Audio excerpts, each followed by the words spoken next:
سەبارەت بە گرنگی سەروەربوونی یاسا بۆ یەکلایکردنەوەی کێشەکان بەڕێز دکتۆر غازی حەمید زەنگەنە پارێزەری ڕاوێژکار لەگەڵمانە. دکتۆر سوپاس بۆ ئامادەبوونی بەڕێستان. بەخێر بن.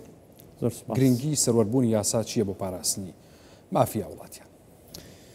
بەڵێ سەرەتا لەوە دەست پێ یەکەم هەموو دەسەڵاتێک لە هەر وڵاتێک بە تایبەتی دەسەڵاتێکی دیموکراتی سێ دەسەڵاتی زۆر گرنگکەن کە دەسەڵاتی یاسادانان کە پەرلەمانە بە زمانە گشتێکەی و دەسەڵاتی دادوەری کە دادگاکان و دادوەر و پارێزەرایەتی و سیستەمی دادوەری لە وڵاتەوە بە کۆی گشتی پێوتێ دەسەڵاتی دادوەری و هەروە دەسەڵاتی جێبەجێکردنە کە پێی دەوترێ حکوومەت.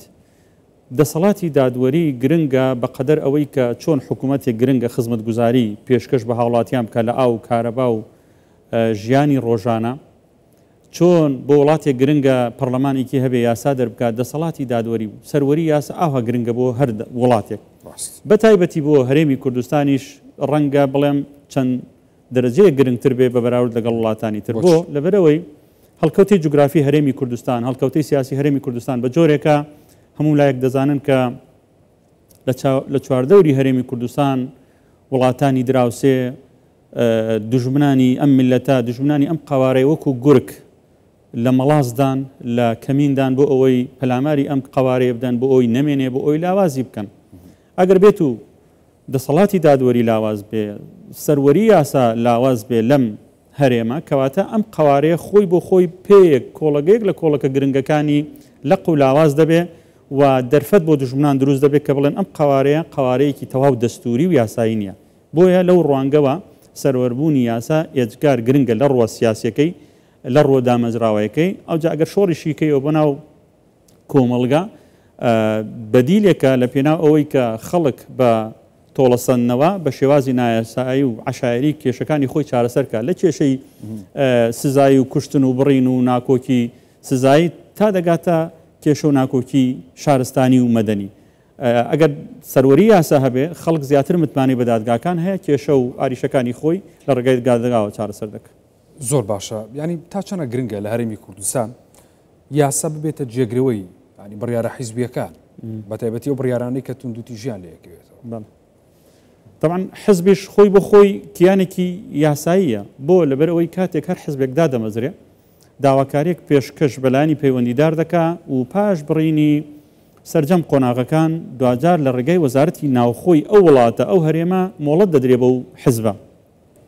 بەڵام ئەم مۆڵەتە و هەموو مۆڵەتێکی تر ئەگەر تەمەشای بکەی مەرجدارە بەوەی کە حزبێکی دیموکراتی بێ، حزبێک بێ پەنا نەبا بۆ هێزی چەکدار بۆ لاکردنەوەی ناکۆکیەکانی، حزبێک بێ پەنا نەبا بۆ پەیڕەوکردنی فکرەی تیرۆری، بڵاوکردنەوەی فکرەی تیرۆری ناو کۆمەلگا. بۆیە هەر حزبێک ئەگەر ئێستا مۆڵەتیشی وەرگرتە بێ لە سەر ئەرزی واقع ببینن پیادەی ئەو جۆرە قەدەغە کراوانە دەکا، دەکرێت شیاوی لێپێچینەوە بێ، دەکرێت شیاوی ئەوە بێ کە مۆڵەتەکەی لێ وەربگیرێتەوە لە وەزارەتی ناوخۆ بە پێی یاسا. زۆر باشە. ئەگەر هاتوو ئێمە زۆر جار دەیانی داوای ئەوەکەین کە ڕۆژنامەنووسان ڕۆشن بیران ئەوەی بەڕێز داواکەن کە یاسا سەروەر بێ. سەروەر نەبوونی یاسا لایەنە نێرێنیەکانی چی؟ بە تایبەتی بۆ هەرێمی کوردستان کارێکی زۆر سەقامگیرە. سەروەر نەبوونی یاسا بەدیلەکەی ئەوەیە فەوزا دروست دەبێ. لە یاسادا بنەمایەکە یاخود وتەیەکی گرنگ و بەناوبانکێ دەڵێ بوونی یاسایەک یاخود بوونی سوڵتەیەکی زاڵم باشترە لە نەبوونی هیچ یاسایەک. بۆ لەبەرەوەی ئەگەر یاسایەک هەبێ، ئەگەر چی توندیش بێ، ئەگەر چی زاڵمیش بێ، کەواتە بەشێک لە عەدالەت ئەگەر بە نسبیش بێ، ئەگەر ڕێژەکە کەمیش بێ، جێبەجێ دەکرێ و دێتە دی.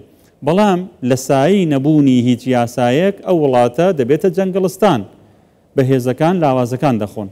بۆیە بەداخەوەم ئەمە ڕەبتی دەکەم لەگەڵ هەندێک بارودۆخی تایبەتی هەرێمی کوردستان بەبێ ئەوەی بە دیاریکراوی ناوی کەس و لایەنێک بێنین، بەڵام لە ڕۆژانی ڕابردوو بینیمان لە هەرێمی کوردستان هەندێک ڕوودا و گەل ڕۆیاندا کە بەڕاستی منۆک و یاساییەک جێی ئەسەفە بۆ من، بەبێ ئەوەی ئەمن قسەکانی من بچێتە خانەی بەرژەوەندی و وەرگریکردن لە هیچ لایەنێک.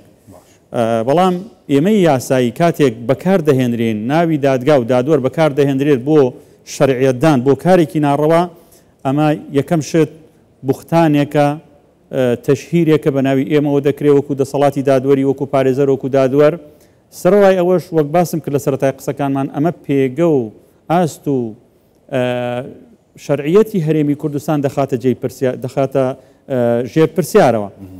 بۆیە ئەو ڕووداوانەی کە ڕوویاندا لە ڕێزگاکانی ڕاگەیاندن گوێمان لێبوو کە گوایە فەرمانی دەستگیرکردن هەبوو بۆ چەند داواکراوێک. من لە ماوەی 20 ساڵی ممارەسەکردنی کاری پارێزەرایەتیم هەرگیز نەمبینیوە ولا دووتێی هیچ دقێکی یاساییدا نییە لە پێناو دەستگیرکردنی هیچ تۆمەتبارێک تەنانەت ئەگەر تۆمەتبارەکە تۆمەتبارێکی زۆر مەترسیداریش بێ تەنانەت تەقەش بکرێ نەک 106 بتەقێنرێ نەک هاوەن و ڕاجیمە و هاوان لە ناو شارە بتەقێنرێ نەک ماڵی چەندی کەس دەبابە لە ناو شەقامەکانی شار بەڕاستی یعنی جێگەی ئەسەفە پاش 30 و قسوور ساڵ لە حکومڕانی بنیادنانی کۆمەڵێک پشتی جوان لەم هەرێمە کە لە چواردەوری ئێمە بوونی نییە وڵاتانی ئەوروپا ئێمە یەکو نمونە باز دەکەن کە ئاستی دیموکراتی ئاستی سەروەری یاسا لە وڵاتانی تر پێشکەوتووترە. لە ساڵانی ڕابردوو من بەیاننامەیەکی پۆلیسی نێودەوڵەتی ئینتەرپۆل وەکو نمونە دێنمەوە بە فەرمی ئەعلانیان کردووە کە اعتراف بە بڕیارەکانی دادگای عێراق ناکەن بۆ لەبەرەوەی گومانیان لە ڕاستی و دروستی و عەدالەت یاسایەکانەیە بەڵام لە فەقەرەیەکی ترا هەرێمی کوردستانیان ریسپەکت کردبوو جا کردبەوە کەواتە یعنی هەرێمی کوردستان ئاستی سەروەری یاسا گەیشت بۆ و ئاستەی لە ئاستی نێودەوڵەتی هەستی پێ بکرێ.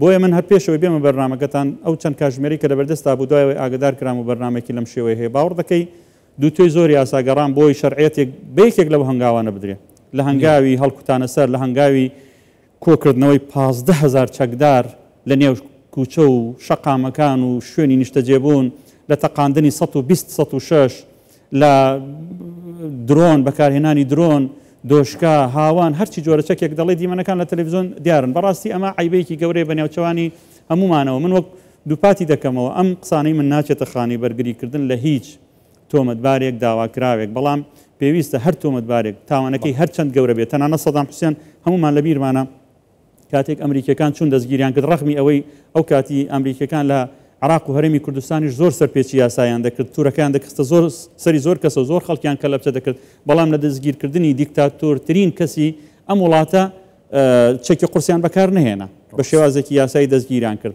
من نامێ شتێک لەسرم تێپەڕێ من وەکو کوردێک هەموو ئەو کەسانەی کە دەستیان هەبوو لە خیانەتی 16 ئۆکتۆبەر نەک بە دەستگیرکردن و سزادان ئەوانە هەرگیز و هەرگیز لێ خۆشببوونیان نییە لای من وەکو کەسێک ئەگەر وەکو لی بڕوانی هەموو ئەوانشی کە بەشدار بوون هەموو ئەو کەسانی کە دەستیان تێ هەبووە کە ئێستاکە ماونەتەوە لە دەرەوەن ڕەنگە لەوانە بن کە فەرمانی دەستگیرکردنی تۆمەتباری تر دەستگیر دەکەن بە ئاواتەوەم ڕۆژێک لە ڕۆژان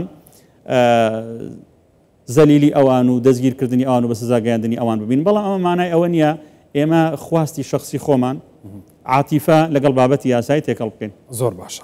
بەڕێز دکتۆر غازی حەمید زەنگەنە پارێزەری ڕاوێژکاری سوپاس بامەدەون بەڕێستان دکتۆر بەخێر.